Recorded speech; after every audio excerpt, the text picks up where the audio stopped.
Hey, what's up, guys? It's Matt with OddsJam, and I'm very excited to do this video for you guys. One thing that I really like about what Alex from OddsJam has been doing recently is he's been tracking all his bets and his total profit since he started doing that in a spreadsheet. And I always appreciated whenever I was following capping services and stuff before I discovered OddsJam. I always appreciated the openness that those people had. So for good or for bad, they left it all out there. So the screen which you see here are all my numbers from OddsJam. Obviously, since I started using OddsJam and this was the second week of NFL season, I wasn't able to do it in week one because I had a commitment. But this is all since week two, and obviously it includes college football, NFL, college basketball, and NBA. And so basically, what I wanted to do was create a public spreadsheet that pretty much mirrors the same looks that this OddsJam page gives you. So I don't have profit by sportsbook or profit by sport, but I have a lot of the other stuff. So, and another thing I don't have is beat CLV, but this spreadsheet here has all my data as far as bets that I've made on OddsJam. And then this page here, total picks, has every single pick I've ever made using OddsJam. Won, lost, and the bet type. And it's in the link, which I will share after this video. Either you can follow me on Twitter at my handle below, Modi_sports, and or you can send me an email, Matthew at OddsJam, and I can provide the link. The one thing I will preface is that I am keeping my pending bets hidden. So that way, when you have access to the sheet, you don't get to see every single bet that I'm placing, because obviously for the people that aren't subscribed to OddsJam, don't have a subscription, we want to make sure that they get it and they don't get these free bets. But I will show you all the won and lost bets. So you can see, when I've had hot streaks, when I've had cold streaks. Recently, I've been on a pretty good hot streak. I would say I've profited, I think, almost $2,000 in the past little over a week or so, and that's all here. So I have the date I placed the bet, the sports book that I used, what the event is, the stat, what the actual bet was, what the odds were, the amount I wagered on it, the payout, if that bet won or lost, what the bet type was, my total profit. So if the bet won, essentially it's payout subtracted by amount wagered. And if it lost, obviously, it's the amount wagered in a negative number. So I did some conditional formatting to make the won green, the lost red, and then anything that's refunded or pending is going to be just plain white. And I also have the month here. I haven't done anything with that yet, but I think it would be cool. You can disregard these for now. I think it would be cool to show like what months I was the most profitable. I would imagine it's when all the sports are going on. So October, November, December, a little bit of January, I would imagine are going to be the most profitable because I'm profiting on all the sports. But we'll see. And then there's going to be months like baseball, like June, July, August, where I don't really bet that much on baseball, so there's not really much available. The main goal of this video is to go through the spreadsheet. Provide this link to you guys so it's public, so you can see exactly everything, like I said, that I'm betting on. Obviously, the goal of all these YouTube videos is to get people to subscribe to OddsJam, and I'm hoping that the openness of this tracker will help people understand the value that I've found using OddsJam. Obviously, I used it long before I was a creator for them, and for someone like me, I wouldn't consider myself, part of like the platinum member, the people that are heavy betting in terms of dollar figure. Obviously, I place a lot of bets, but as you see the amount wagered, I think the most is 150. The most I've wagered on one bet is 150, and even with that, I've profited over $5,200. But then I have a couple stats here that I'm gonna explain what they mean. But yeah, so this is like I said, that's the goal of this, is basically to get people to subscribe, and hoping that someone like me, who I do place a lot of number of bets, as you can see here, that's 684 total bets. That's a lot. I don't do a ton of money, so I'll go through my strategy, which I've actually updated a little bit. I'll go through what the spreadsheet means and how you can navigate it. I have it set up so that if you have a link to the sheet, that you'll be able to view it, but you won't be able to edit it. So you won't be able to jack up any my formulas, or you won't be able to look at the like I said, the pending bets to see what I have pending, to get free picks there. And then maybe I'll have a couple surprise picks at the end that I'll steal from the positive EV page. But the first tab, summarize data, is exactly what it sounds like. It's just a summary of everything. So profit, 5228.54, 5229, as you can see here. I whenever I'm done updating the spreadsheet, I always make sure to match up with this sheet to make sure that everything adds up. I have positive EV profit. As you can see, that's the majority of it. I don't really do many non-positive EV bets anymore. There were some times where I would place, my own bets, but I wanted to make sure I label them as such. And let's look at my profit on those. So all the bets that I've placed, normally about 415 in profit. So obviously still profitable, but nowhere near the amount that I've done using the positive EV plays. As you can see, some of these are free bets too. But yeah, so obviously, like I said, the majority of what I do is positive EV. And now, I mean, if you look at the last normal bet I placed, I would say it looks like it's back in October. I don't think I've placed many normal ones since then. Let's see, there's one in November, a couple. So I guess I have still done a couple of normal ones, but obviously the majority is positive EV. So that's where the 4,800 comes from. ROI is just the my profit divided by the total amount that I've bet, subtracted by the pending. So one thing that is different is this pending as at 834, and as you can see here, it's 1575. That's all because that extra 700 or so, that's what I've bet today. So if you look at my bet tracker, these are bets placed on 12/9. So starting from here, let's see, wherever that is, starting from here, I would imagine the amount wagered would add up to around 700 if I did that. So tomorrow morning, I'll once all my bets for the day are placed, I'll go through and I'll update everything. So the total amount bet is everything except I just haven't included. I made it so I took out anything that was a free bet, because that obviously, that doesn't count as money that I bet because it was free. So this ROI is just profit divided by total amount that I've bet subtracted by pending, because I want to see what's actually been placed. And that's, obviously you can see, that's about 14.25%. So what I wanted to do was I wanted to see, okay, so I've profited about 5,200. I've placed a total of 684 bets. I actually need to update this formula a little bit because I forgot to take out pending.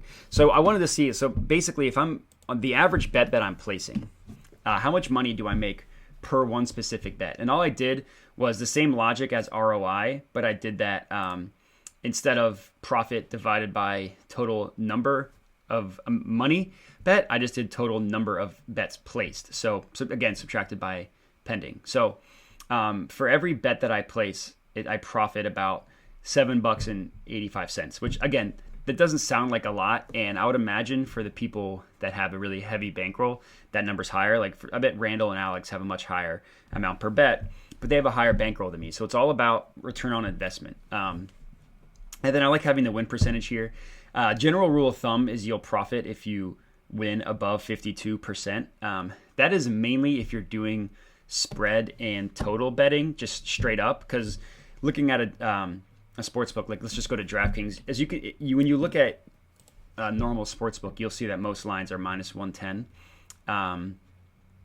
Let's go to NFL. So like most spreads, that's not NFL.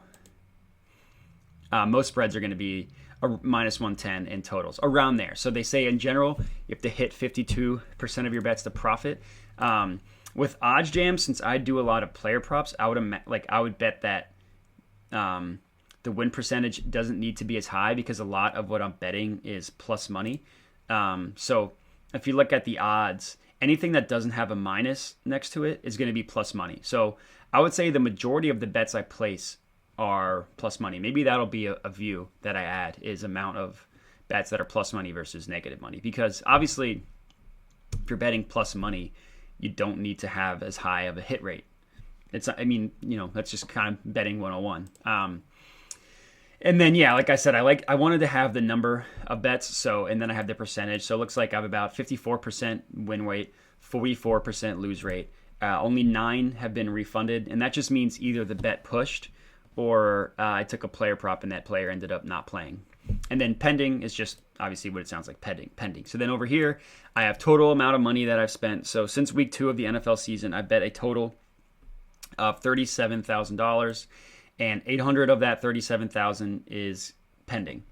And then obviously not updated for the bets that I've made today, which is about, like I said, 700. And then the total picks is exactly what it sounds like. It's every single bet that I've ever placed. So that's where I get the 684 from. All I do is I just go to the bet tracker and I just copy and paste. I do a little formatting to clean it up a little bit, and that's how the spreadsheet got created.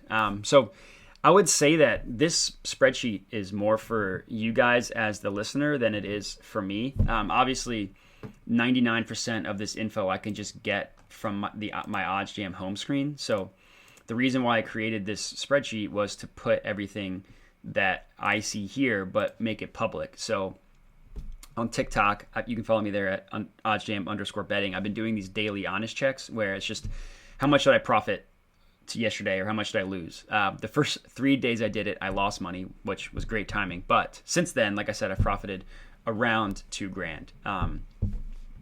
And you can see that money that I've wagered, all that stuff. It's important to me to be public, so people see that I'm a real world example of someone that's used OddsJam to profit.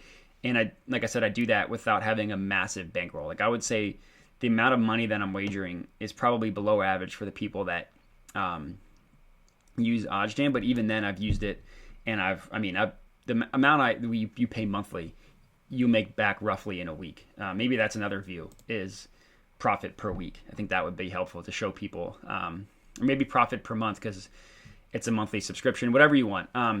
But the point I'm trying to make is that this spreadsheet is more for you than it is for me. So if there's a specific view that you want to see, if you think the formatting is too confusing, whatever you want to make this better, let me know. Obviously this spreadsheet itself is free to access. That's the reason why I am taking away everything that's pending, so you can't not pay for OddsJam but get all the pending bets that I have, because they'll all be positive EV. And yeah, so that's about everything I have on the spreadsheet. If there's something I forget, I'll hopefully remember it later. So what I wanted to spend the rest of the video, and I won't go super long, is just talking about my general betting strategy. So I would say that I've learned a lot from when I've started using OddsJam till now. I used to just blindly lock every positive EV bet over a certain percentage, regardless of the VIG, percent chance it's hitting the market line or anything. But as I've done this more, I've kind of learned, that player props are a little more volatile than game props. So sometimes, like this bet, I'm not going to take this Donovan Mitchell one because the market width is higher than I want. If you're unaware of what market width is or how that works, I would make sure to check out Randall's video. He explained it very good detail, but essentially just subtract the two OddsJam perfect lines, and the lower the number, the more confident they are. So the higher the number, the less confident. And this is a strategy I stole exactly from Randall, but don't bet anything that's about higher than 25 points, because that just means that the sportsbook doesn't have as great of a handle and they're not super confident. So it's wide ranging. So I didn't know that at first. So I would just lock in all these bets. And if I can find like the biggest example, like this plus 121 minus 160, that seems like a good bet. I mean, obviously it's 7.75% positive expected value. So if I just use my calculator, I would bet $90 on it. This is still probably a profitable strategy over time, obviously, because I've been doing it and profiting, but I would say that it's more volatile. So you'll have highs like, like I've had the past week or so, you'll profit $2,000, or you'll have lows like the couple days before that when I was down, I think 600, 800, something like that, maybe even 1,000. So the less bets you make above the 25 rule, the more stable those bets will be. So, and that's obviously for player prop or game prop. But in general, player props, because there are so many available across so many different sports books, and they're a little more, it's harder for the sports book to get a feel of a player prop than it is on a game prop. That's where you'll see the majority of these positive EV plays. So sometimes I'll, if this tells me to bet $98 on it, if I'm betting a game prop, like let's find a game prop, like this Panthers Falcons one, instead of betting what the wager is, I'll maybe bet 60, or I'll do the opposite, or I'll bet half of what I have my calculator set up to. So that way I can kind of even out the volatility between the game prop and the player prop.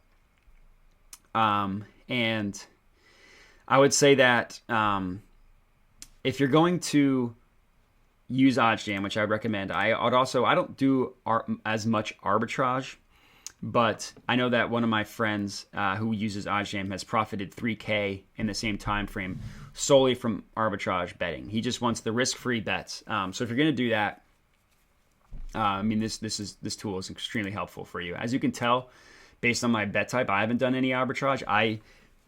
I find that to be more profitable over time, you should do positive EV betting with that market with strategy. But if you just want to reduce risk entirely, then there's nothing wrong with what he's doing and just doing arbitrage betting. It's a guaranteed profit. It's like an investment it's like betting in the S&P or investing in the S&P 500. Over time, you're not gonna lose money. And yeah, so that's pretty much all I got for you. The strategy I have isn't super complicated. It's look at the OddsJam positive EV page because they do all the work for you. Find a bet that has less than 25 market width. If it's a player prop, bet half of what my amount to wager tells me. If it's a game prop, bet the full amount. And I'll do that all the way down. As you can see, I bet something that's 2%. The Tyler Conklin one. That one I think is a great bet because the market width there, it's zero. It's exactly minus 115 both ways, which shows it does have a little bit of a higher vig, but it shows the confidence that Pinnacle, the OddsJam perfect line, which is from Pinnacle, has in this prop. And then there's some stuff here that I haven't quite gotten to yet. Like this one I'll probably bet because it's only 20. And then, I only have football and basketball showing. Obviously, there's a ton more sports. I personally don't like betting on stuff that I don't know a lot about. And for me, if I were to have all these sports included, the EV page would just get a little bit more, a little crazier to look at. It would just be, overload. It'd be messy. And then if there's a lot of player props, because sometimes on nights where you have a ton of NBA games, I'll uncheck this little box here, and then I'll look at all the game props. So there's nothing for spread. There's this money line football game. I like to find it. I guess there is some point spread, but nothing for NFL, which is what I was looking for. And yeah, hopefully you find value in this video. It's just kind of my betting strategy, but the main thing I wanted to highlight was this spreadsheet that I made, which is for public consumption. I'll tweet it out at my Twitter handle below. You can also send me an email if you don't have a Twitter and you want access to it. It's available to view for anybody with the links, as you can see here. Anyone on the internet with this link can view. So all you need to do is have the link, and you can view it. And hopefully this is just an open and honest way to get people to understand the value of OddsJam, why I think it's a great investment as far as your betting portfolio. I wish I had it before. I just don't know what my life would be like if I hadn't found OddsJam and had made some pretty good profit betting on sports. For me, betting on sports is just a hobby. I like to have fun doing it. OddsJam has helped make that profitable. So that's all I got for you. And I know I did promise some picks. So even though I showed you the positive EV page, this one bet that I really liked for tonight, it was that Tyler Conklin one. So the positive EV was only 2%, but the reason why I like it so much, A, is because it's plus money, and the market width is exactly zero. So I've already locked this in, as you can see at this checkbox. It is Tyler Conklin over 39.5 receiving yards. Again, that is on FanDuel Sportsbook for the Thursday Night Football game tonight. Hopefully you can get that in. And I'll give you one NBA one as well, and I'll just steal this top one. Actually, the market volatility changed a little bit on that, so no, I won't. I will give you this one. So Joel Embiid under 3.5 assists. OddsJam Perfect Line has it at -102. The over is -125, so that gives it 23 cents of market width, however you want to calculate that. And you can get that at +120 on BetMGM and DraftKings Sportsbook. Again, this is something I've already locked in myself. And here's more of the numbers for you. So bet about 4% of your bankroll on it. This is a player prop, so if you want to have that, put that in half and bet instead of 4% around 2%. You're more than welcome to. It is a plus money bet, which is what I like. As I mentioned, a lot of the picks I make are plus money. It's that way I don't have to hit 50% of the time. And yeah, that's all I got for you. If you have any questions, if something I explained didn't make sense, which I would understand, you can hit me up on Twitter. Like I said, my handle is below. You can also email me, matthew@oddsjam.com. The only last thing that I want to plug is the TikTok that I've been posting to. It's OddsJam_betting. I just, I've been posting more plays there because sometimes the lines change so much. I don't have time to post a video about it, so I try to get a play out there as quickly as I can. So give me a follow there. I would really appreciate it. And obviously make sure you subscribe, like, review, all that stuff to the OddsJam YouTube channel. And that's all I got for you. So happy betting, happy watching, and good luck.